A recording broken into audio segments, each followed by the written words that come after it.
저도 반갑습니다. 네, 오늘도 이렇게 인사드리게 됐네요. 제 소개를 하자면 저는 2013년부터 블로그를 시작했습니다.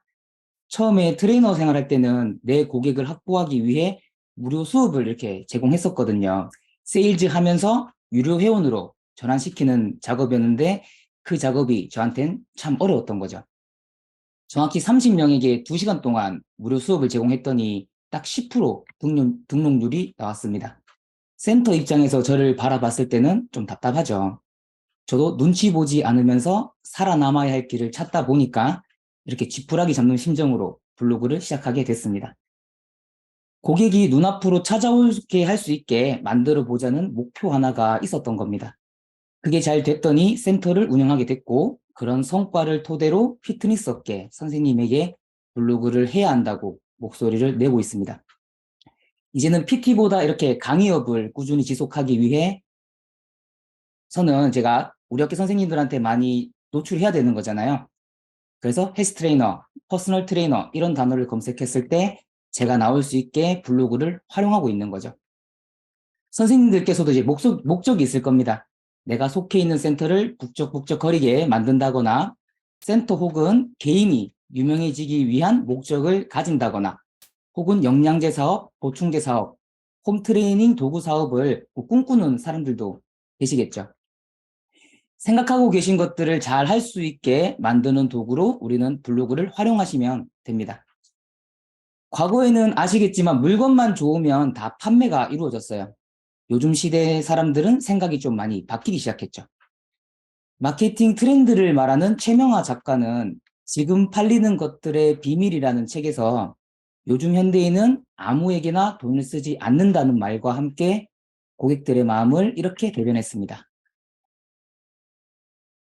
한번 읽어볼게요. 나에게 당신 제품을 팔고 싶어? 그럼 당신이 멋진 사람이 되어야지. 제품이라는 말을 PT라고 고쳐서 읽어보고요. 필라테스 수업이라고 고쳐서 한번 읽어볼게요. 내가 팔게 될 운동 도구로 고쳐서 읽어도 됩니다. 우리 한번 비교 한번 해보자고요. 필라테스 수업을 판매한다고 했을 때 단순히 가격만 딱 올려놓은 곳이 있습니다. 그리고 내가 왜 필라테스 강사가 됐고 우리 센터는 특히 허리 아픈 사람이 왔을 때 만족도가 높다거나 운동을 해본 적 없는 사람이 오면 흥미를 잘 느끼게 하는 곳이다. 거기에 대한 근거로 리뷰도 많고 1년, 2년 함께하며 강사와 고객이 운동하는 영상과 사진이 누적된 센터. 내가 생각하는 필라테스 강사는 이런 겁니다 라고 말하면서 공부도 하고 일상 자체를 표현하는 센터가 있습니다. 우리가 둘 중 비교했을 때 어디가 잘 되겠습니까? 보여지는 게 있으면 고객 입장에서는 선택하기 훨씬 더 쉬워진다는 뜻입니다. 이런 용도로 블로그를 선생님들이 사용을 하게 될 거예요. 무엇을 하든 고객에게 선택받기 위해 있는 그대로 내 모습을 담는 그릇으로 활용하시면 되겠습니다. 제가 준비한 목차는 이렇게 딱 세 가지. 직장에서 그 안정된 그런 게 없잖아요, 여기는. 그런 뭐, 검색 뭐, 좀 할게요. 무슨 휴가나 뭐나, 그냥 연차만 있고 그런 거니까. 복지가 좀. 응, 복지 없어요, 그냥. 네, 다 들리죠? 제가 준비한 목차는 이렇게 세 가지입니다. 첫째, 끊임없는 컨텐츠 생산법. 모든 블로그랑 유튜브들이 어느 순간 고통을 받을 때가 있습니다. 바로 이게 쓸 게 없을 때죠. 내 머릿속에서 지워 짜내려고 하다 보면은 나오는 게 없거든요. 이러면 우울해지고 점점 무너지기 시작합니다. 절대 고갈될 수 없는 법부터 제가 알려드릴 거고, 둘째는 전달력 있는 글쓰기 비법입니다. 항상 제가 얘기하지만 블로그를 키우려면 일단 체류 시간 확보가 가장 중요하거든요. 내 블로그를 들어온 사람이 오랜 시간 머무는 게 가장 중요하다는 뜻입니다. 읽히지 않고 지루한 글을 쓰게 되면 당연히 뒤로 가기를 누르게 될 테고 내 블로그 점수는 높아질 수가 없습니다. 제가 활용하고 있는 글쓰기 규칙도 여러 가지 공개해 볼게요. 셋째는 상단 노출 유지법입니다. 결국 상단에 노출이 돼야 선생님들이 생각하는 모든 것이 가능해지기 시작하는 거거든요. 어떻게 하면 상단 노출이 되고 어떻게 하면 상단에서 오랜 시간 머물게 되는지 알려드리겠습니다.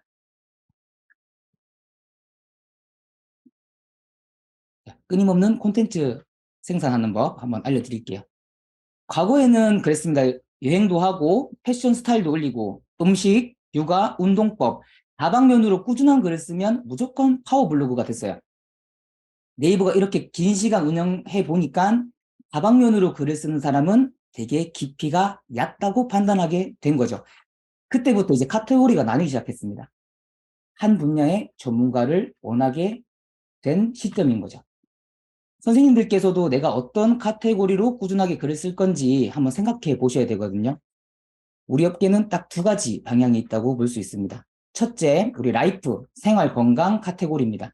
그리고 두 번째는 스포츠, 운동, 레저 카테고리 이렇게 두 가지가 있어요. 두 가지의 차이를 보여드릴 건데 우선 네이버에 네이버 인플루언서라고 검색을 한번 해보실 거예요. 제가 빨간색 처리해둔 곳 보면은 되게 작은 창으로 네이버 인플루언서 검색이라고 있거든요. 여기 한번 클릭하시고 들어가시면 됩니다. 들어왔으면 상단에 키워드 챌린지 클릭하시고 스포츠 클릭하면 됩니다.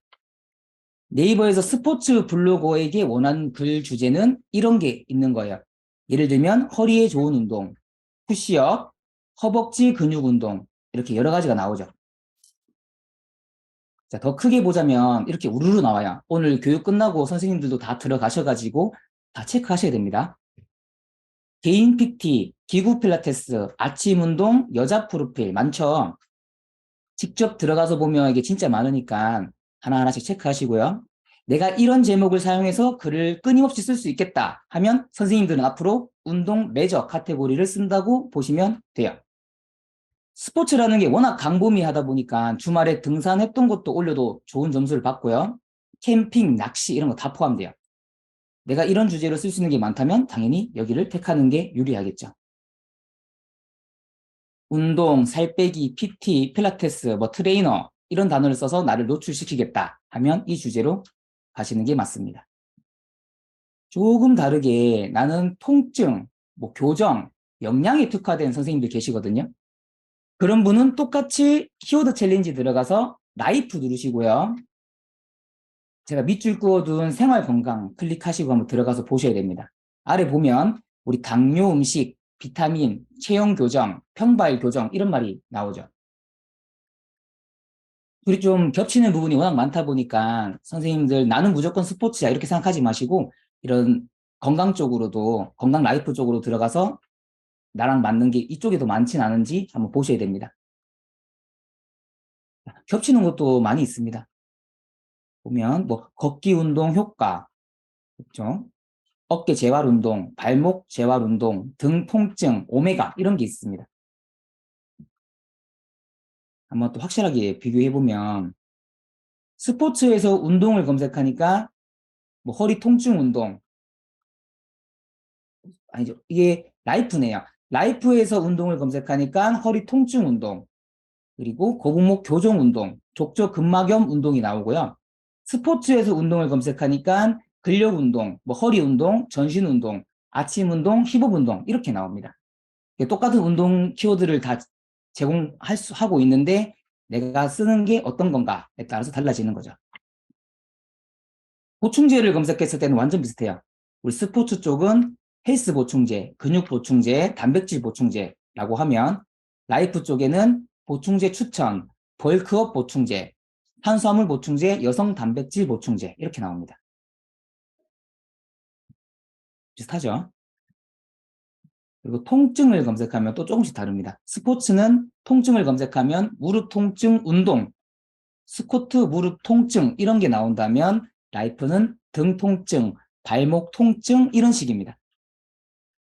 둘 중 뭘 해도 난 상관없다, 다 괜찮다라고 하시면은 저는 스포츠를 좀 추천드리고 싶어요. 라이프 건강 이쪽은 이미 그 경쟁자가 좀 많이 있습니다. 병원 이런 쪽에서 많이 운영을 하다 보니까 경쟁자가 많고요. 스포츠는 완전 블루오션에 가깝습니다. 거의 하는 사람이 거의 없다고 보셔도 상관이 없어요. 거의 없다고 보시는 게 맞습니다. 자, 다시 정리하자면 내가 통증, 역량 이런 쪽으로 밀고 갈 거다. 그러면 라이프로 가시는 거고 내가 헬스, PT, 필라테스, 트레이너 이런 쪽으로 간다면 스포츠로 가시는 겁니다. 유기농 사업, 비타민 제품 판매, 영양 강의, 영양 관련 일을 하시는 거는 라이프고요. 요거 확실하게 구분해가지고 내가 딱 어디로 갈 건지 정하시면 돼요.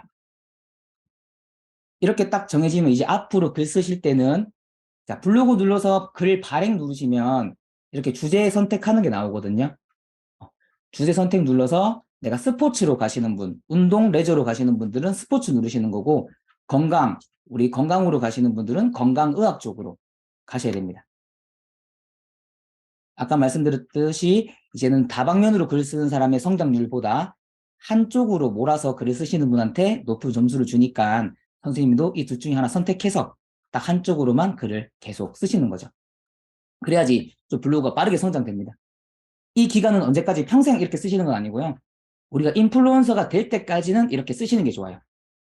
내가 자꾸 이제 PT 쪽으로만 글을 쓰다가 갑자기 여행 가는 거 막 쓰고 강아지 소개 글 막 쓰다 보면은 이 인플루언서 선정이 되지 않습니다. 한쪽으로 난 계속 꾸준한 글 발행하고 나중에 인플루언서가 되면 그때부터는 뭐 여러 가지 다방면으로 써도 문제될 게 없습니다. 인플루언서가 되면 이렇게 보면 상단 노출을 시켜주는 혜택을 많이 받거든요. 아까 보셨던 모든 키워드들이 90% 이상 상위 노출 혜택을 받습니다. 그러다 보니까 제가 이렇게 트레이너를 검색하고 퍼스널 트레이너를 검색했을 때 제가 노출이 될 수 있는 거죠. 그래서 인플루언서가 되기 전까지는 내가 한 분야의 글만 쓴다라고 생각하시는 게 나중에 멀리 봤을 때 훨씬 빠르고 유리하게 되겠습니다. 자, 여기까지 강의 들으신 내용들 궁금한 점 있으면은 체크해 놓으시고요. 강의 끝나고 나면 한번 물어보시면 되겠습니다. 이 녹화본 구매해서 들으시는 분들은 그게 안 되잖아요. 궁금한 점은 인스타에 허창현 검색해서 DM 주시면은 또 그런 분들도 다 답변 드리고 있습니다. 라이브 들으시는 분도 언제든지 연락 주시면 됩니다. 하다 보면 궁금한 게 많이 생깁니다. 몇 분 연락 주면서 하는 분이 계신데 확실히 그런 분은 올라가는 속도가 달라요. 그런 분은 제가 또 기억도 하고 있으니까 챙겨드릴 수 있는 것도 많이 있습니다. 이제는 우리 글쓰기 생산, 글을 생산하려면 또 어떻게 해야 되는지 또 알려드려 보도록 할게요. 글쓰기가 어려운 핵심 이유는 사실은 한 가지라고 저는 보게 됩니다. 내가 모르기 때문이죠. 제가 10년 동안 블로그를 운영하면서 글을 쓰고 있는데 갑자기 부동산에 대해서 글을 써달라고 하면 어떻게 되죠? 못 써요. 아는 게 없으니까. 기껏 해봐야 뭐 햇빛이 들어오지 않는 북창에 살아봤더니 빨래가 마르지 않고 뭐 삶의 질이 떨어진다. 해 잘 들어오는 집을 골라라. 이렇게밖에 말해줄 수 있는 게 없는 거죠. 우리가 앞으로 쓸 제목과 주제를 정했다고 하더라도 내가 만약에 쓸 수 있는 게 없다, 아는 게 없다라고 하면은 당연히 못 쓰겠죠. 만약에 내가 웨이트에 대해 쓸 건데 웨이트를 잘 모른다. 그럼 가장 좋은 거는 트레이닝 교육을 들으러 가는 게 제일 좋습니다. 혹은 다이어트 전문가라는 이름으로 활동을 하고 싶은데 식단과 우리 몸에 대해서 잘 모른다. 그러면 영양에 대한 공부를 하거나 교육을 들으러 가면 되죠. 오늘은 제가 돈 투자해라 이렇게 얘기하는 게 아니라 돈 들이지 않고 딱 책만 가지고 활용하는 방법을 알려드릴 거예요. 그 전에 제가 한번 뵀을 때 사용했던 예시부터 들려드릴 테니까 이 얘기를 듣고 내가 앞으로 책을 통해서 어떻게 컨텐츠를 생산할 건지 좀 생각해 보시면 됩니다.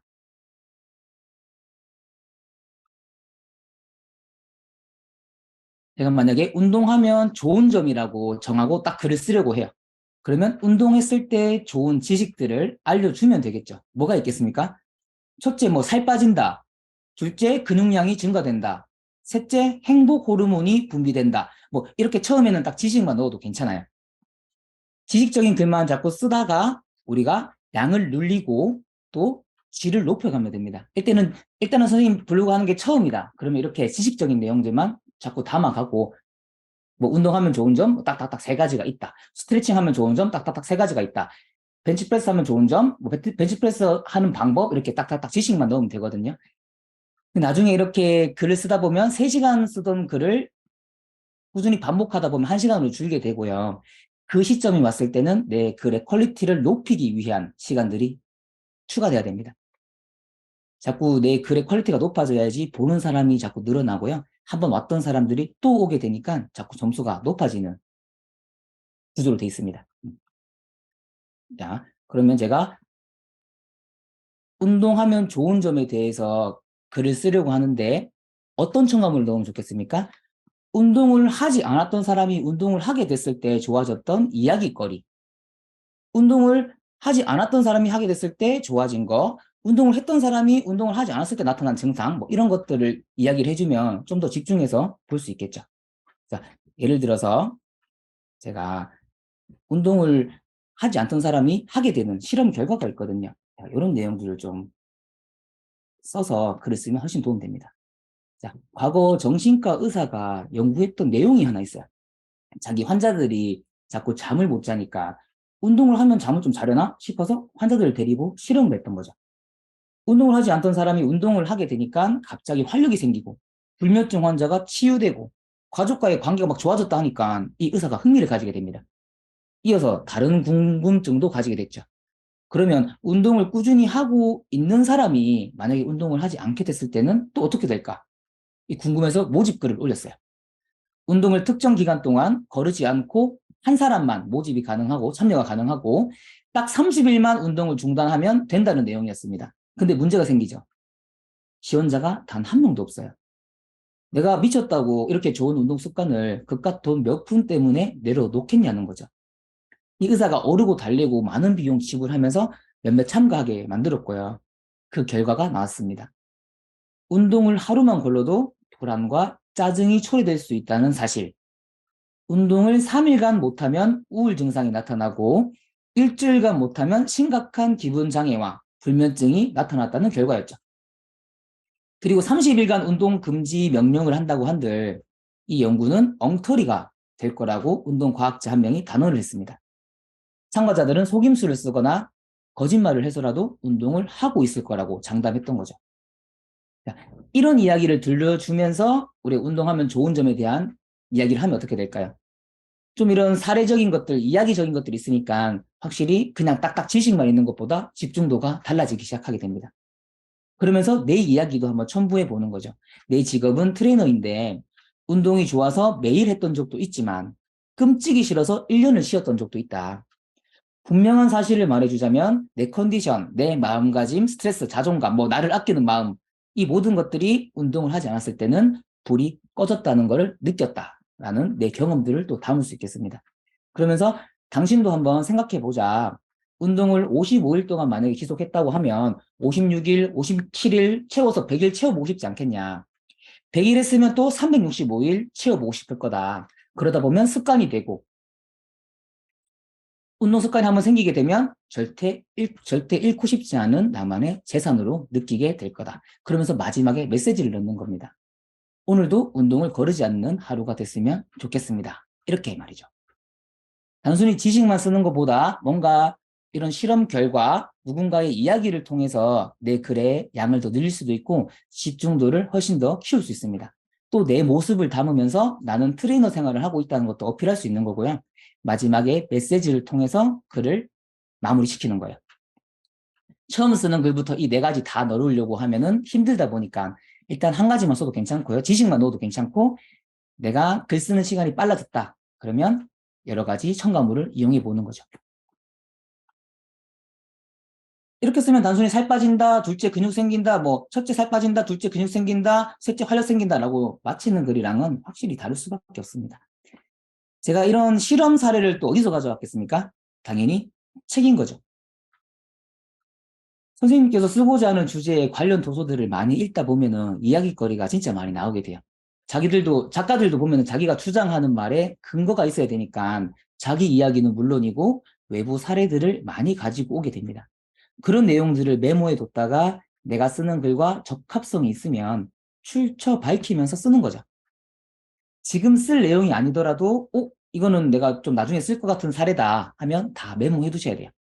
책 페이지도 적어 두시고요. 그래야지 나중에 내가 생각 안 나면 또 찾아서 보면 되니까 언젠간 쓸 수 있는 재료가 됩니다. 또 하나 더 예시 한번 드려드리고 또 책을 통해서 내가 컨텐츠 찾는 방법 같이 알려드릴게요. 저번에는 제가 무식한 트레이너, 배움을 지속해야 되는 이유 이렇게 제목을 썼던 적이 있습니다. 이런 제목을 쓰고 제가 만약에 공부를 해야 된다. 그래야 몸값이 올라간다. 이렇게만 말하면 당연히 전달력이 떨어지겠죠. 우선은 제가 공부를 하지 않고 살았던 제 이야기부터 시작을 했어요. 저는 트레이너 경력이 뭐 몇 년입니다. 솔직하게 고백하자면 트레이너라는 직업을 가진 나조차도 이 직업을 쉽게 생각했었고, 운동을 시킬 때 고객이 관절이 아프다고 말하면 약해 빠져서 그런 거라고 이야기했던 사람이라고 말을 솔직하게 담았습니다. 그러면서 하다 보면 괜찮아지니까 운동을 더 시켰던 사람 중에 한 명이죠. 그랬던 제가 공부를 해보니까 신세계였던 겁니다.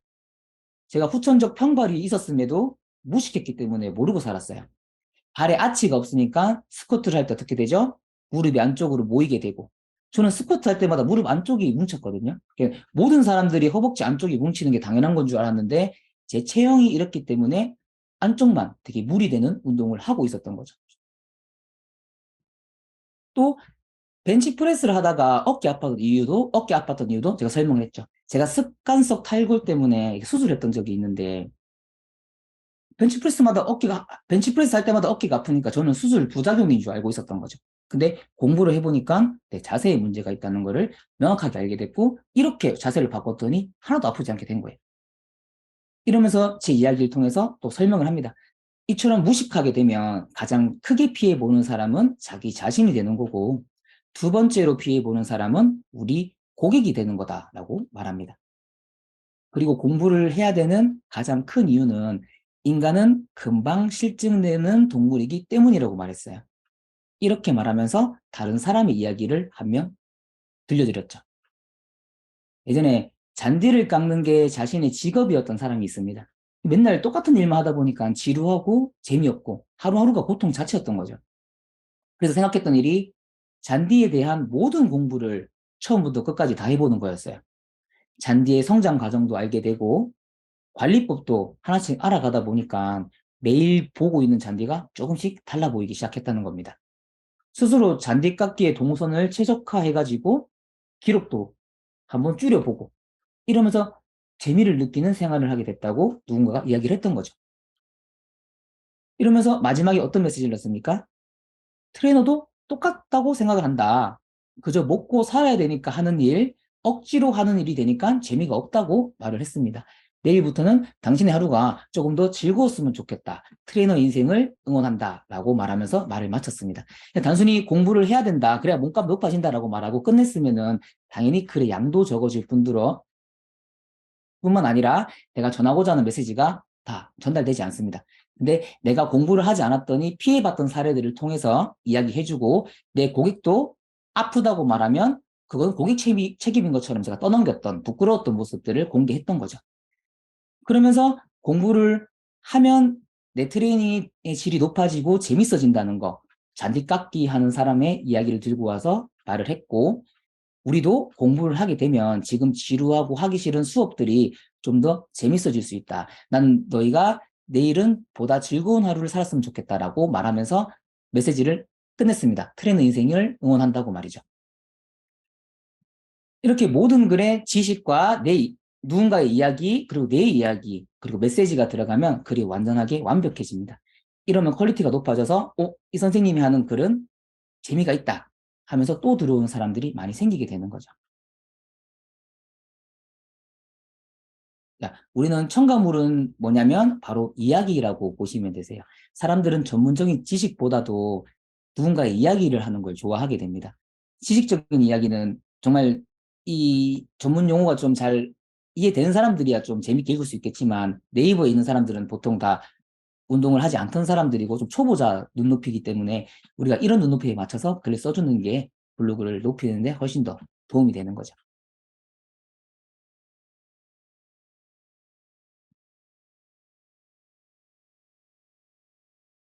자, 이제는 컨텐츠가 고갈됐을 때 선생님들 내가 만약에 할 수 있는 운동법들 벤치프레스도 올렸고 레그프레스도 올렸고 힙업 하는 거 전부 다 올렸는데 이제 더 이상 쓸 게 없다 라고 하시면 선생님들은 교보문고를 좀 많이 활용하게 되실 거예요. 자, 제가 하는 방법은 내가 만약에 스트레칭에 관심 있다 그러면 교보문고 사이트에 들어가서 스트레칭을 검색합니다. 혹은 통증에 관심 있다, 허리에 관심 있다 그러면 허리를 검색하셔도 되고 이런 통증에 검색하셔도 되고 다이어트, 운동을 검색하시면 됩니다. 선생님들이 책 제목만 보시고, 이 제목이 뭔가 나한테 끌린다. 그러면 하나도 빠짐없이 다 장바구니에 넣으세요. 장바구니에 넣고, 장바구니에 들어가다 보면 내가 뭐 책 10권이 이렇게 쌓여 있을 거 아니에요? 그 책을 전체 클릭하고 교보문고 위에 보면 엑셀로 다운로드라고 제가 빨간색 표시 체크해뒀죠. 여기를 클릭하시는 겁니다. 내가 엑셀 다운로드 누르면 이렇게 내가 장바구니에 넣었던 모든 책들이 엑셀로 다 담겨서 누적이 되기 시작해요. 그러면 제가 또 빨간색 체크해 놓은 거 엑셀 하단 페이지에 여기 워크시트 요거 삽입을 하시는 거예요. 삽입해서 또 리스트별 1에서 10번, 뭐 1에서 30번 이렇게 선생님들이 작성해서 칸을 한 개 또 만들어 주시면 됩니다. 다시 한번 이해가 안 될 수도 있으니까 교보문고에서 내가 관심 가는 주제, 그게 스트레칭이라고 하면은 스트레칭을 넣는 거고, 나는 운동에 대해서 잘 몰라서 운동을 알고 싶다. 그러면 운동을 넣는 거고요. 다이어트 전문가가 되고 싶다. 그러면 다이어트를 넣으시면 됩니다. 거기서 마음에 드는 책들은 전부 다 장바구니로 넣으시고요. 장바구니로 넣었던 모든 내역들을 엑셀 다운로드로 눌러서 파일로 받으시면 돼요. 파일 받았으면 여기 아래 엑셀 하단 파일에 워크시트 삽입이라고 눌러주시고 내 목차 리스트를 넣을 칸을 한 개 더 만들어 주시는 겁니다. 그 다음에 우리 첫 번째 뭐야? 내가 첫 번째로 넣었던 게 내 몸을 바꾸는 스트레칭이거든요. 그 책을 다시 검색해서 들어가시고요. 목차를 보시면 됩니다. 우리 모든 책의 목차 보는 거는 무료거든요. 이 책에 대한 목차들을 전부 다 컨트롤 C, 컨트롤 V 해서 내 목차 리스트에다가 다 복사 붙여넣기 해주시는 거예요. 그러면 스트레칭에 대한 책을 1번에 쭉 복사 붙여넣게 된 거고, 이번에는 통증 때려잡는 스트레칭에 대한 글이 쭉 된 거고, 아픈 몸을 살리는 스트레칭이라는 목차가 또 쭈루루룩 완전히 완성이 된 거죠. 내가 10권이든 30권이든 선생님 다 상관없습니다. 내가 하고 싶은 만큼 다 하시고요. 내가 목차를 보면서 나도 이런 글에 대해서는 한번 글로 한번 써보고 싶다 하는 제목들은 다 색칠하실 거예요. 예를 들어서 등산 가기 전에 해야 되는 스트레칭 뭐 이런 제목들이 있고요. 어깨가 아픈 부모님께 해주는 스트레칭 뭐 이런 것들 궁금한 것들 있으면 다 체크하세요. 그 다음에 관절과 근육은 왜 아파질까? 통증의 원인을 잡는 스트레칭 이런 거 내가 궁금하다. 그럼 다 체크하는 거죠. 체크가 전혀 안 되는 책들도 있겠죠. 그런 책은 그냥 나중에 볼 일 없다고 생각하면 되고 체크가 많이 된 책의 경우는 구매하시는 걸 권장드리고요. 뭐 한 3-4개밖에 없다. 그러면 그 목차를 다 체크하시고 교보문고로 가서 딱 그 부분만 읽고 오시면 돼요. 그래서 선생님이 내가 읽다 보면은 또 아까처럼 말했던 이런 실험 연구 사례 같은 것들 있으면은 또 당연히 메모하셔야 되는 거고요. 여기 있는 지식들을 하나하나씩 가지고 오는 거죠. 스트레칭에 대한 책을 검색하면 한 몇백 권씩 나올 거거든요. 근데 내가 읽는 책이 많아지면은 스트레칭에 대한 지식들이 엄청나게 많이 습득이 되게 됩니다. 그럼 내가 트레이닝 생활하면서 겪었던 회원들의 문제적인 것들도 사진 찍어서 이분은 다리가 올라가지 않았는데 이분은 여기 스트레칭을 하면 다리가 쭉쭉 잘 올라갈 거다 하면서 또 비포 애프터 사진을 넣으면서 내가 글을 쓸 수 있는 거죠.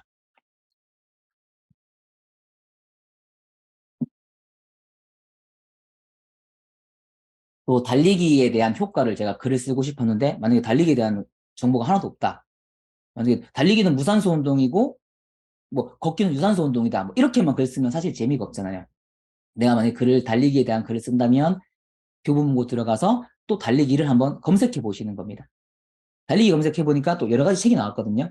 근데 제 책 홍보하는 거 아니고 이렇게 선생님들이 좀 이 책은 좀 한번 클릭해 보고 싶다. 그런 책은 눌러서 한번 들어와서 보는 거예요. 보면은 목차 보니까 달리기란 달리기의 종류, 달리기의 효과, 꾸준히 달리는 방법 이런 것들이 다 있잖아요. 나는 정말 달리기의 종류가 있는 건 좀 궁금하네 싶어서 눌러보고 책 읽어보시고요. 나도 달리기의 효과 혹은 달리기의 종류 같은 제목으로 글을 쓸 수 있는 사람이 되는 거죠. 여기 있는 지식들을 완전히 가지고 온다라고 하면은 그냥 출처 밝히고 쓰시면 돼요. 아니면 내가 이런 글들을 내 경험들과 많이 섞어가지고 나만의 글로 다시 재탄생시키는 작업을 하시는 거죠.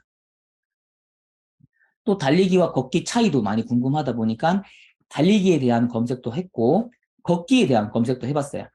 그랬더니 걷기는 허리 통증을 이겨낸다. 뭐 이런 내용들이 있으니까 걷기랑 허리를 묶어서 글 쓸 수도 있겠네. 걷기 효과에서 걷기 효과의 장점, 첫째 허리 통증이 완화된다. 뭐 둘째 비만 탈출이 된다. 이런 내용들도 많이 언급할 수 있겠죠. 그리고 내가 회원들한테 걷기를 시키는 이유는 뭐 이러이러한 이유 때문이다라고 말할 수도 있고, 나는 트레이너지만 주 3회 걷는 이유는 또 이렇습니다라고 말할 수도 있겠죠.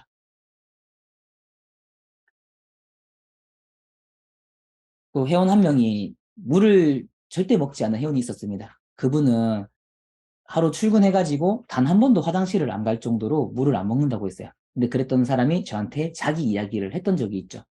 등산을 갔다가 정상에서 배가 너무 아파가지고 이렇게 쓰러졌던 겁니다. 근데 남자친구가 끌고 내려오려고 하니까 도저히 안 되겠어서 구급대원을 불렀고요. 구급대원 2명이 들것에 실어가지고 병원으로 데려갔어요. 검사를 해보니까 그 요로결석이었던 거죠. 물을 워낙 먹지 않다 보니까 소변 통로에 이렇게 돌이 찼습니다. 그래서 이걸 알아보니까 그 출산하시는 여성분들이 겪는 고통이랑 맞먹는다고 해요. 제가 이 이야기를 듣고 자기가 너무 아팠다는 말 하니까 제가 무슨 생각이 들었냐면, 이 이야기를 통해서 물에 대한 글을 써봐야겠다라고 또 생각하게 됐어요. 제가 알고 있는 물에 대한 지식은 뭐 수분은 70%다. 우리 몸에 인체의 수분은 70%다. 뭐 할아버지가 되면 50%로 줄어들고 뭐 아기들은 80%다. 뭐 이런 얘기밖에 할 수 있는 게 없는 거예요. 그래서 제가 이 이야기를 쓰기 위해서 제목에다가 물을 검색했던 거죠.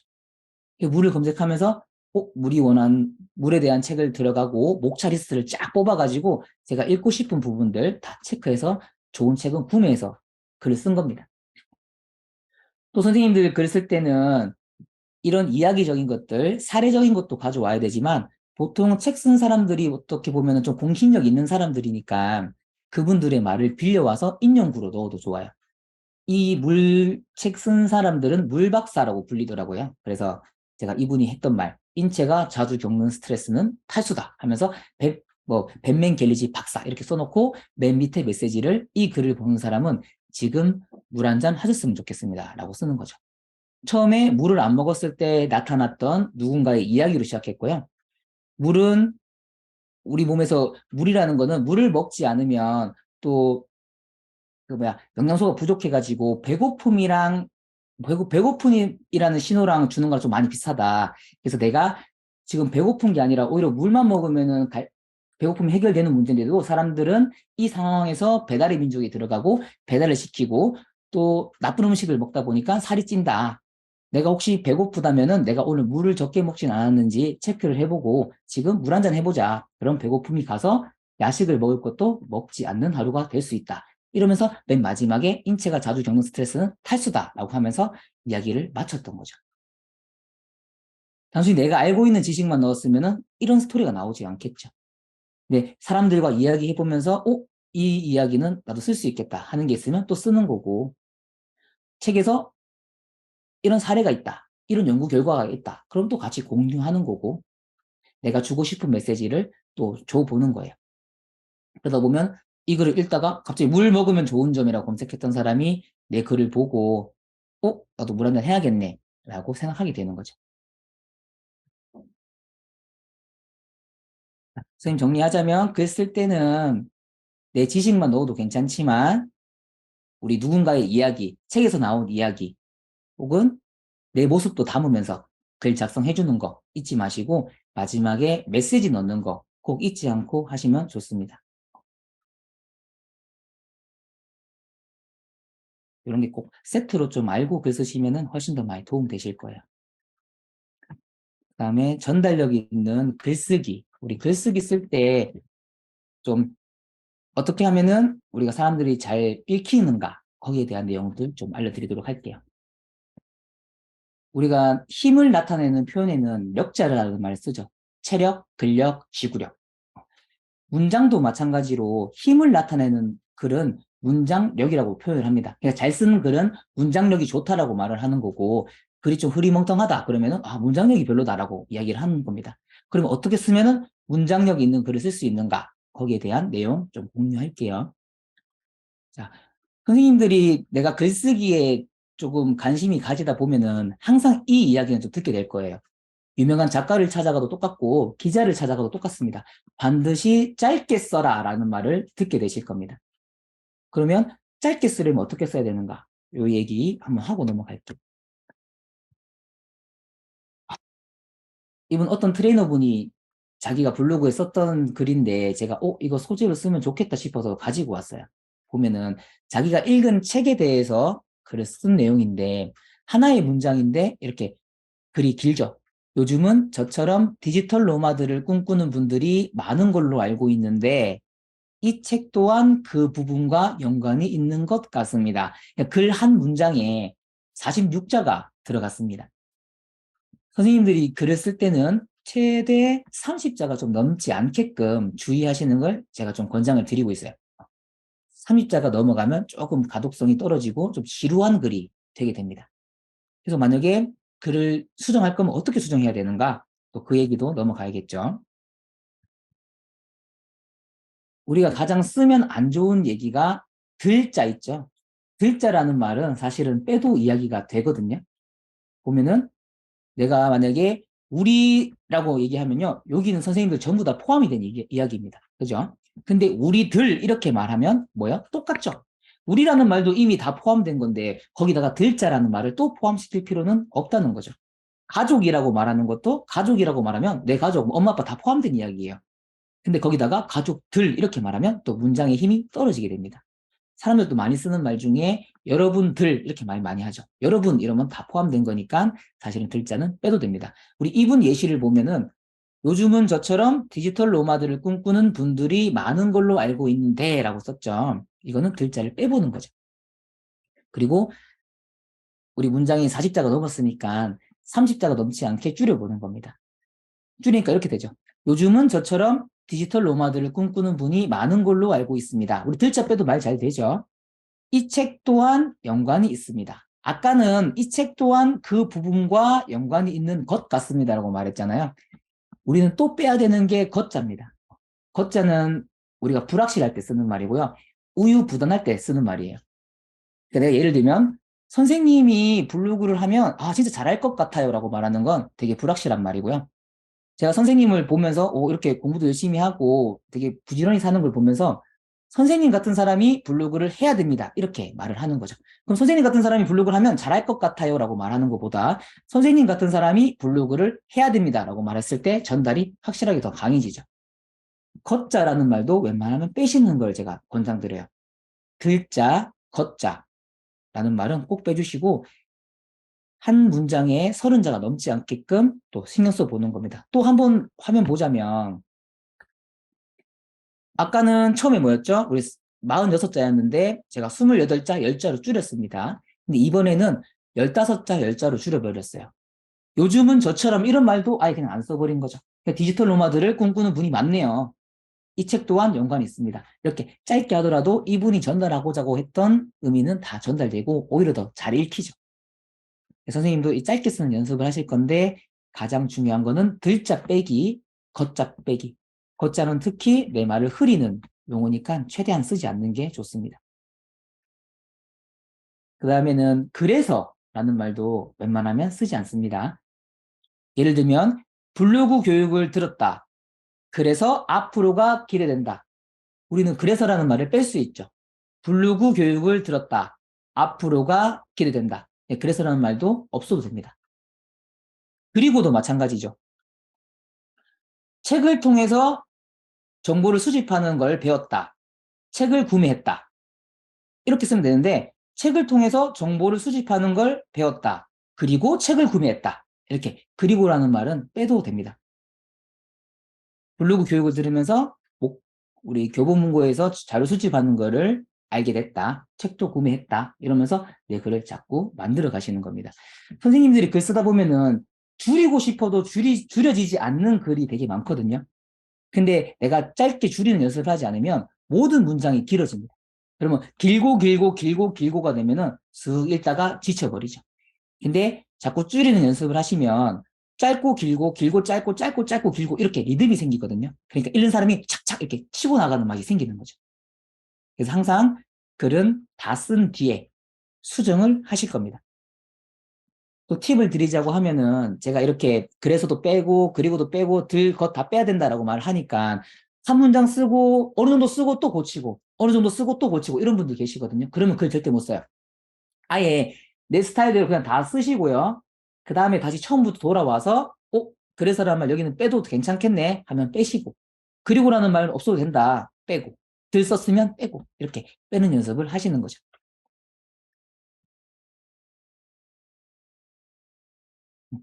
우리가 이런 것들이 잘 되지 않으면 이분 같은 경우에 또 트레이너가 쓴 글인데 하나의 포스팅에다가 그리고라는 단어가 몇 개인지 검색해 보니까 35개가 있었습니다.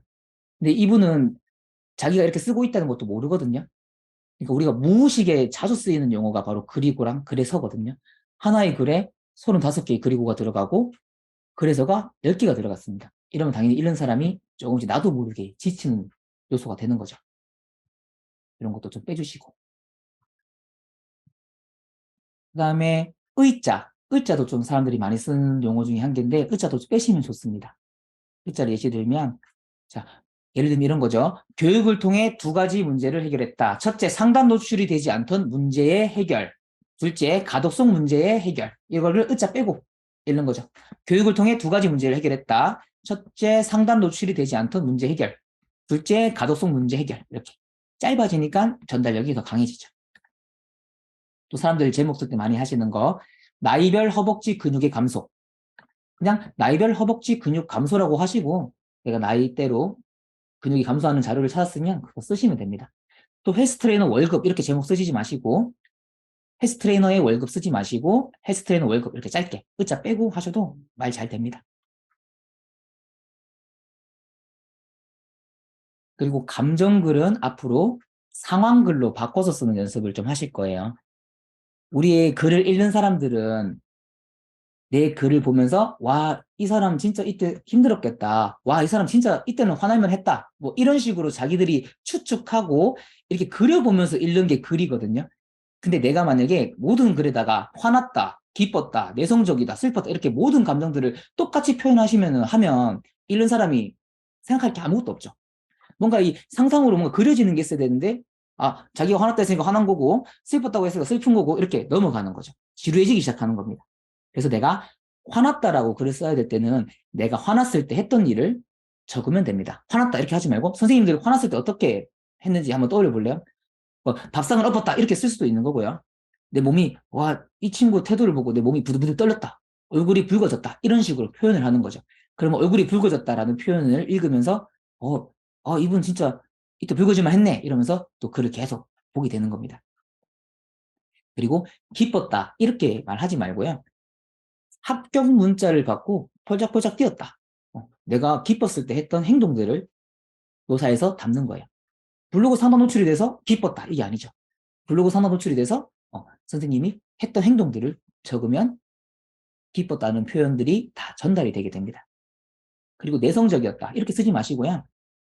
내성적인 사람들은 보통 말을 잘 못 걸잖아요. 그래서 같이 교육을 들으러 왔는데 옆에 선생님에게 말 한번 걸어보려고 했는데 이내 포기했다. 이렇게. 내가 말 걸지 못하고 포기했던 이유는 이 사람 내성적이어서 그랬겠구나. 이렇게 또 생각하게 되겠죠. 그리고 슬펐다. 버스에 앉아 있는데 갑자기 눈물이 흘렀다. 이렇게 쓰시면 내가 슬펐던 감정들이 다 전달이 되죠. 자, 정리하자면은 짧게 쓰실 건데 하나의 문장이 30자가 넘어가지 않게 주의하실 거고요. 글은 처음부터 끝까지 다 쓸 거예요. 다 쓴 다음에 글 수정은 마지막에 할 겁니다.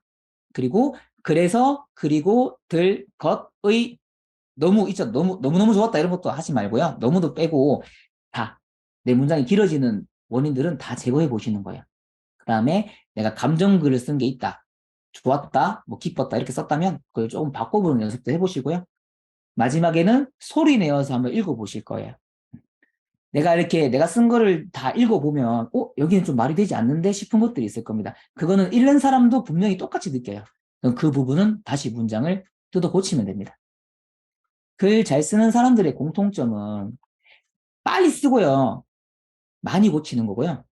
글 못 쓰는 사람의 특징은 빨리 쓰고 안 고치는 게 특징입니다.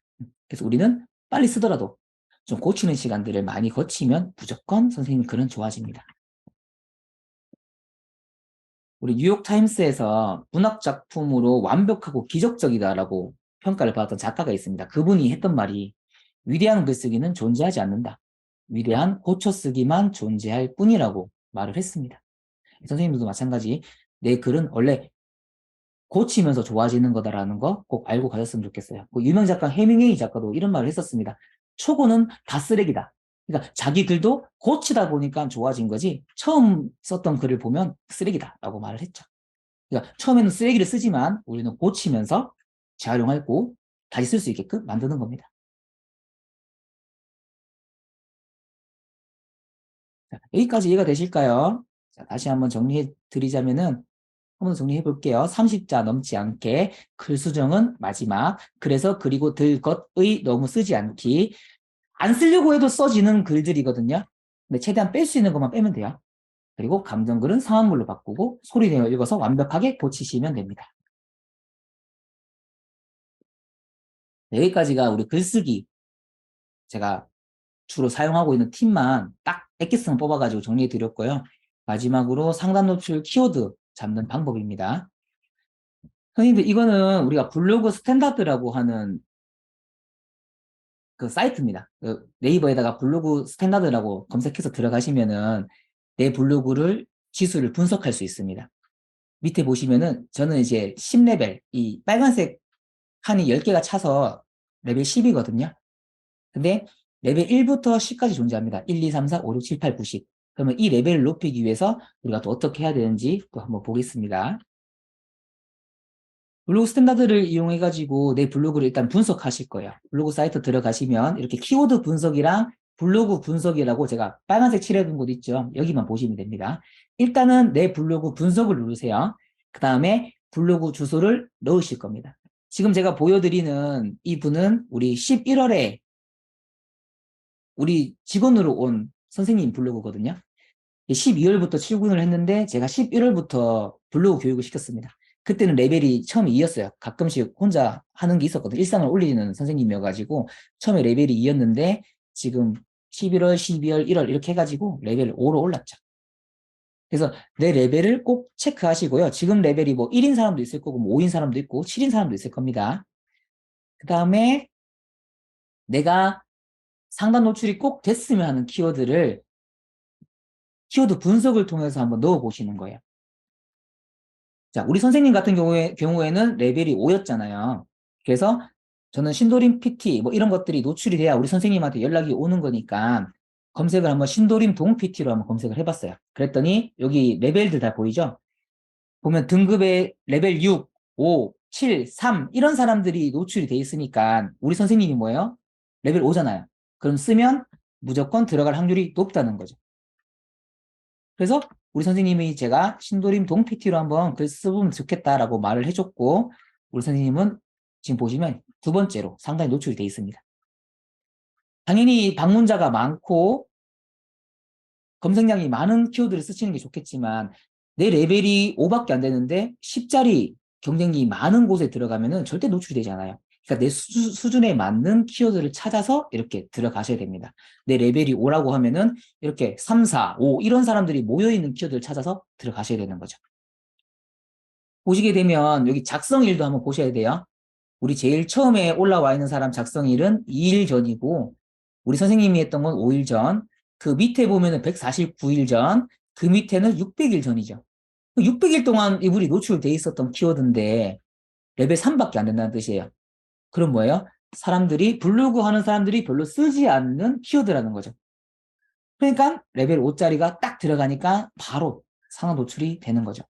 선생님은 이 블루 스탠다드 들어와서 내 블로그 분석을 하실 거고 키워드 분석 눌러가지고 내가 뭐 신도림에 거주하는 사람이다. 그럼 신도림 PT, 신도림 헬스장, 신도림 동헬스장, 구로역 헬스장, 주변 역, 주변 지역명 넣으면서 이렇게 싹 다 내가 들어갈 수 있는 레벨들을 다 찾으시는 거예요. 신도림 영어로 PT를 검색해 보니까 최3, 최2, 준5, 최2 이렇게 돼 있죠. 레벨 1부터 7까지는 준1, 준2, 준3, 준4, 준5, 준6, 준7로 표기가 되고요. 레벨 8부터는 최1, 최2, 최3으로 표기가 됩니다. 근데 신도림 PT를 검색하니까 최3, 최2, 최2 이런 친구들이 노출이 돼 있잖아요. 그럼 내 레벨이 만약에 준5다. 그러면 들어가지 않는 게 좋죠. 지금 준5 들어가 있는데요 라고 말씀하실 수 있거든요. 근데 이분은 3일 전에 올려왔죠.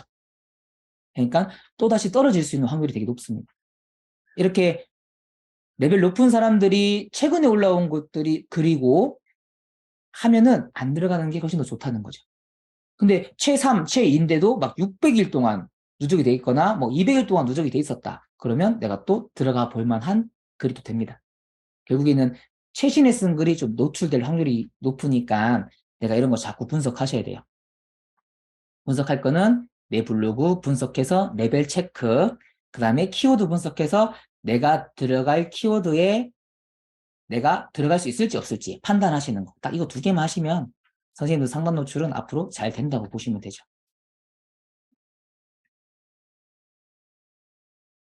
내가 운동법을 올릴 때도 마찬가지예요. 가슴 운동이라는 키워드를 넣고 블로그 스탠다드에 검색해보니까 상단에 들어와 있는 사람들이 최2, 최3 이런 사람이죠. 그러면 내 글은 노출될 확률이 낮다는 뜻입니다. 그러면 단어를 바꿔서 검색해보시는 거예요.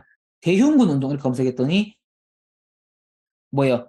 준5, 준2, 준3 이런 친구들이 다 노출돼 있죠. 그러면 내가 가슴 운동법이라고 제목을 써서 올렸을 때보다 대흉근 운동이라고 써서 올렸을 때 노출될 수 있는 확률이 훨씬 더 높아지겠죠.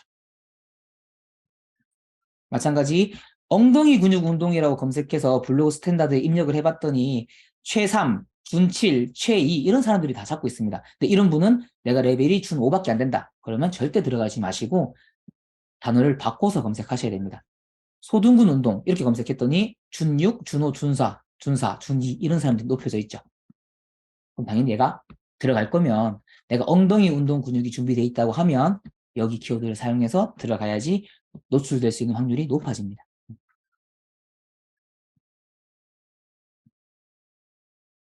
우리가 이 레벨을 높이기 위해서는 네이버가 뭐 하는 회사인지 알아야 되죠. 네이버는 광고 회사라고 이야기를 합니다. 신도림 PT라고 검색을 하면 제일 처음에 뜨는 창이 파워링크, 여기는 광고 페이지입니다 라고 안내가 돼요. 네이버는 내가 수많은 유저들을 모아뒀으니까 너희가 헬스장을 운영하거나 필라테스 센터를 운영하고 있으면 나의 힘을 빌려서 광고를 해 이거거든요. 대신에 돈은 좀 지불해야 돼 이겁니다. 근데 블로그 하는 사람들은 돈을 내고 하는 게 아니죠. 근데 매일같이 신도림 PT, 신도림 헬스 이런 글만 쓰면 어떻게 되겠습니까? 내가 광고회사인데 어떤 사람이 와가지고 자기 광고하기 바빠요. 그럼 전 당연히 얘를 블라인드 처리하겠죠. 내가 공짜로 하고 있다는 걸 알고 있어야 되기 때문에 네이버에서 원하는 걸 정보를 줘야 됩니다. 네이버가 원하는 건 뭐예요? 네이버 유저들이 구글이든 인스타든 유튜브든 이탈하지 않고 계속 모여있는 걸 원하고 있습니다. 한 명 한 명씩 이탈하면 자기가 너무 속상하고 마음 아프니까. 그래서 우리 같은 전문가를 원하고 있는 거예요. 트레이너가 운동 방법을 알려주고 필라테스 강사가 살 빼는 방법을 알려주는 게 네이버에 접속해서 검색하는 사람들이 자꾸 오랜 시간 머물게 만드는 방법이라고 알고 있는 거죠. 그래서 내가 이런 신도림 PT 같은 글을 썼을 때 노출이 되려고 하면 당연히 운동 정보 글을 많이 쓰셔야 됩니다. 우리 선생님 같은 경우에는 선생님이 쓴 글이거든요. 보면은 광고 글은 거의 없어요. 뭐 5개, 6개 썼을 때 한 번씩 들어갈까 말까고요. 나머지는 전부 다 뭐 스쿼트 무게 설정하는 방법, 여자 윗가슴 운동, 뭐 사례례 자세 이런 식으로만 글을 썼습니다. 그러다 보니까 레벨이 2, 3개월 만에 5레벨까지 올라간 거죠. 제가 블로그 교육을 하다 보니까 이 6레벨까지는 되게 빨리 올라와요. 이런 식으로 똑같이 하시면. 그 다음에 7레벨, 8레벨, 9레벨, 10레벨까지는 좀 누적되는 시간이 많이 필요합니다. 근데 내가 만약 경쟁사들이 전부 다 뭐 준 5에 머물러 있다 이런 것도 되게 많으니까 내가 조금만 더 시간 써가지고 준 6, 준 7까지는 만들겠다라고 목표 가지시고 그 다음에 인플루언서가 돼야겠다. 그러면 상호 노출될 수 있는 확률이 무조건 더 높아지거든요. 레벨과 상관없이 노출이 됩니다. 그러니까 내가 계속 인플루언서가 되기 위해서 스포츠 혹은 그 건강 쪽에서 원하는 키워드를 계속 넣으면서 글을 만들어 가셔야 돼요. 선생님 글 이거 오래 쓰시려면은 일단 내가 재밌어야 되거든요. 근데 내가 이런 글을 쓰기 위해서 자료 수집하고 내 공부하고 내가 배웠던 스트레칭을 고객들한테 써보고 하다 보면 좀 재미가 생겨요. 그러면 글의 퀄리티도 높아지는 것도 흥미를 느끼고 이제 사람들이 와가지고 진짜 유용한 정보 감사합니다 이런 댓글도 받고 그러니까 의미 있고 재미있고 내가 성장하는 맛이 있기 때문에 계속 쓸 수 있는 겁니다. 선생님도 내가 단순히 이걸 통해서 그냥 지금 잠깐 매출 높이겠다라고 생각하지 말고 일단은 나를 성장시킨다라는 도구로 사용하면은 분명히 더 길게 유지하실 거고 더 많은 좋은 일이 있을 겁니다. 근데 단점을 말씀드리면 이 블로그 스탠다드는 유료 서비스입니다. 하루 이용하는 체험권은 5,000원이고요. 한 달 이용하는 거는 7만 원이 돼요. 근데 7만 원짜리 하나 결제해도 다 같이 쓸 수 있으니까 선생님들 이렇게 뭐 내가 지점이 사람이 많다 혹은 블로그 하는 사람이 많다라고 하면 좀 같이 이렇게 결제해서 좀 같이 쓰시는 것도 제가 권장드리고 싶어요. 또 사람들이 많이 실수하는 것들 좀 얘기만 하고 오늘 마치도록 할게요. 자, 강남 PT 엉덩이 키우는 운동법 3가지라는 제목이 있고요. 강남 PT 5회 진행 결과라고 제목이 있습니다. 내가 만약에 PT를 알아보는 사람이라서 강남 PT를 검색했고요. 제목이 이렇게 2가지가 나왔다고 해볼게요. 그러면 선생님은 어떤 거를 선택하시겠습니까? 자, 그러면 2번째 예시 들어갈게요. 선생님이 친구를 만나가지고 강남 맛집을 검색하고 있었어요. 근데 강남 맛집 뭐 찜닭을 검색했는데 이렇게 2가지가 나온 거죠. 강남 맛집 찜닭 만드는 방법, 그리고 2번째는 강남 맛집 찜닭 고집만 6년째 이렇게 돼 있습니다. 그러면 내가 만약에 맛집을 알아보고 있는 사람이라면 선생님은 둘 중에 어떤 걸 클릭하시겠습니까? 당연히 우리는 찜닭을 만들어 먹고 싶어서 찜닭 맛집을 검색한 게 아니기 때문에 당연히 찜닭 식당과 관련 있는 글을 쓰시는 게 맞죠. 사람들이 가장 많이 실수하시는 게 강남 PT라는 말을 놓고 우리 운동법을 같이 섞어서 제목을 작성을 해버립니다. 강남 PT 엉덩이 운동법 이렇게 검색하면 강남 PT를 검색하는 사람은 내가 혼자 운동을 따라하고 싶으면서 검색한 게 아니라 내가 진짜 몸을 맡기고 싶은 트레이너를 찾기 위함이죠.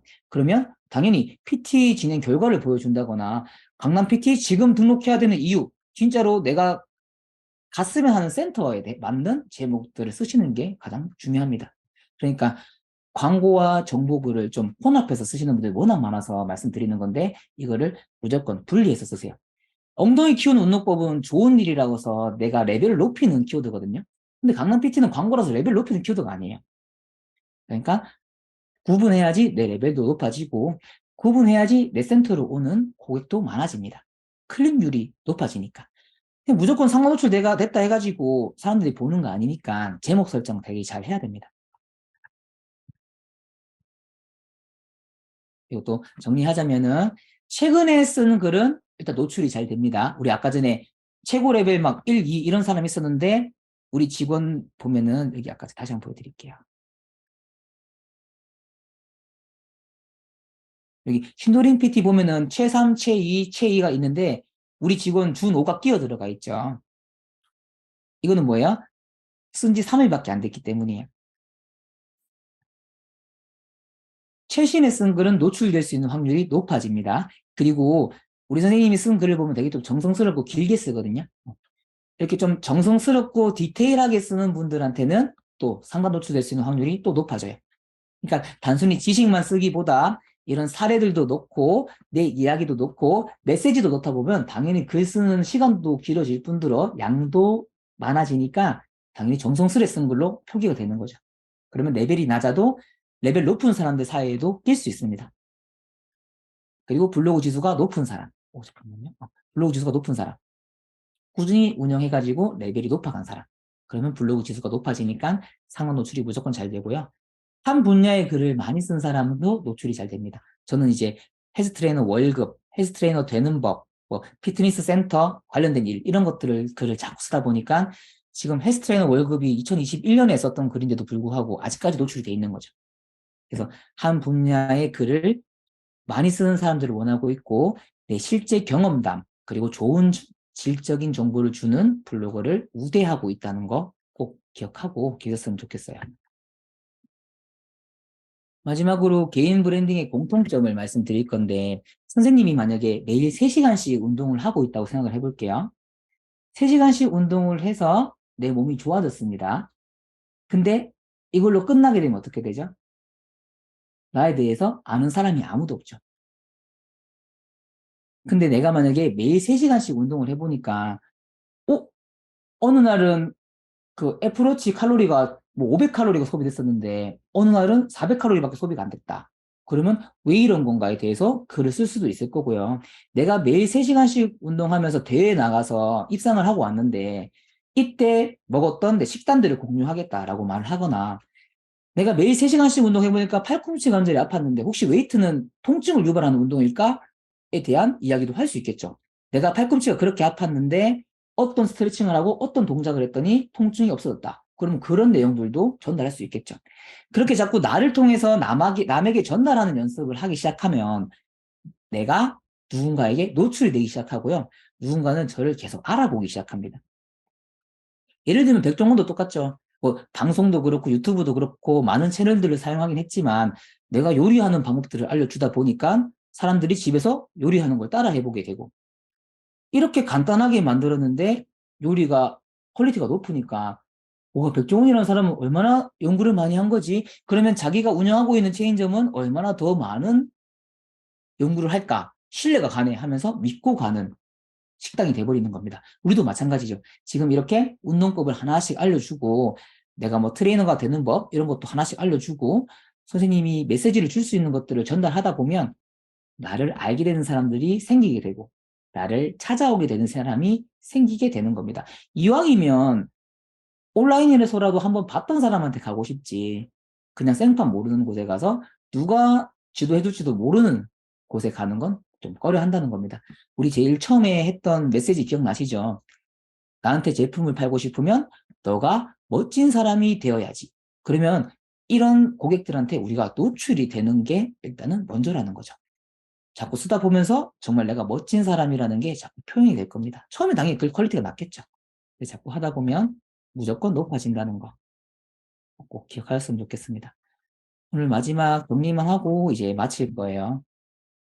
첫째는 선생님들 카테고리 주제 설정. 오늘 교육 끝나면은 네이버 인플루언서 검색해서 운동 레저 혹은 생활 건강 이 둘 중에 비교해보고 난 여기다 라고 선택하시는 겁니다. 그리고 거기에서 그 키워드로 내가 글 쓸 수 있는 게 몇 개인지 제목 똑같이 적어 놓으셔도 돼요. 나중에 뭐 쓰지 이런 생각하기 전에 이미 제목들이 나와 있으면 거기에 맞춰서 글을 준비하면 됩니다. 그런 주제들을 정했으면 내가 스트레칭에 대해서 모른다. 통증에 대해서 모른다. 근데 난 통증에 대해서 궁금하다. 허리에 대해서 궁금하다. 그러면 교보문고 사이트 들어가서 허리라고 검색하거나 뭐 다이어트라고 검색하거나 내가 관심 있는 주제를 검색합니다. 그 다음에 장바구니에 싹 다 담아주고요. 엑셀로 보내서 엑셀 파일을 받습니다. 그리고 순서대로 책 제목을 다시 검색해서 목차만 1번, 2번, 3번, 4번, 5번 책 순서대로 나열해서 표기를 해두고요. 내가 이 주제로 똑같이 글을 쓰고 싶다라고 하는 제목이 있으면 다 색칠하시는 거예요. 색칠이 많은 책은 구매하시고요. 색칠이 적게 돼 있지만 이 책이 궁금하다. 난 돈은 쓰기 싫다. 그러면 교보문고에 가서 그 책을 읽고 오시면 됩니다. 책 읽으실 때는 이런 사례적인 것들, 실험 내용 같은 것들, 저자의 경험담, 이야기 같은 것들 가지고 오시면 되죠. 그리고 그 인용구, 뭐였죠? 인체가 자주 겪는 스트레스는 탈수다. 이런 유명한 사람이 했던 말, 글귀를 가지고 와서 내 글에 자꾸 넣어주는 겁니다. 아까 제가 강의할 때도 보면은 인용구를 좀 많이 사용했죠. 위대한 글쓰기는 존재하지 않는다. 위대한 고쳐쓰기만 존재할 뿐이다. 이런 글들은 그런 책 같은 거 보면서 제가 따온 겁니다. 지금 강의의 주제에 적합하다고 생각해서 넣은 거고 그래서 내 말에 자꾸 신뢰를 올리는 거죠. 그 다음에 세 번째 글쓰기는 그래서 그리고 의 것 들 너무 이런 단어는 글 다 쓴 뒤에 뺄 수 있는 것들 체크하시고요. 문장이 한 번에 30자가 넘어가지 않게끔 조절하는 연습. 뭐 한 번씩 넘어가는 건 괜찮습니다. 근데 내가 자꾸 줄이는 연습하지 않으면 자꾸 문장은 길어진다는 거. 이 무의식적으로 자꾸 길어져요. 그리고 감정글은 반드시 상황을 써서 내 감정을 좋았다, 슬펐다로 표현하지 말고 내가 했던 행동들을 보여줘야 됩니다. 그리고 마지막은 블로그 스탠다드. 자기 레벨 측정하시고요. 주변 광고 키워드 분석하고 뭐 운동법 같은 거 올릴 때도 이렇게 좀 분석하면서 쓰시면 훨씬 더 노출될 확률이 높으실 거예요. 오늘 제가 준비한 내용은 딱 여기까지였습니다. 선생님들 저한테 궁금한 내용들은 여기 인스타 DM으로 주셔도 되고 블로그 주소 허창현 트레이너 검색해가지고 댓글로 주셔도 돼요. 그럼 저는 우리 선생님들 다 기억하고 있으니까 뭐 언제 교육받던 누구다라고 말씀해 주시면은 제가 더 디테일하게 말씀드릴게요. 이게 모르는 사람이 들어왔다가 제가 답변 드리는데 누군지 모르면 확실히 정성이 좀 차이가 있거든요. 근데 제 교육을 들었던 사람이라고 얘기하면 확실히 제가 드리고 수 있는 것도 많고 드리고 싶은 것도 많아집니다. 네, 선생님 오늘 제가 준비한 내용 여기까지고 너무 고생 많으셨습니다.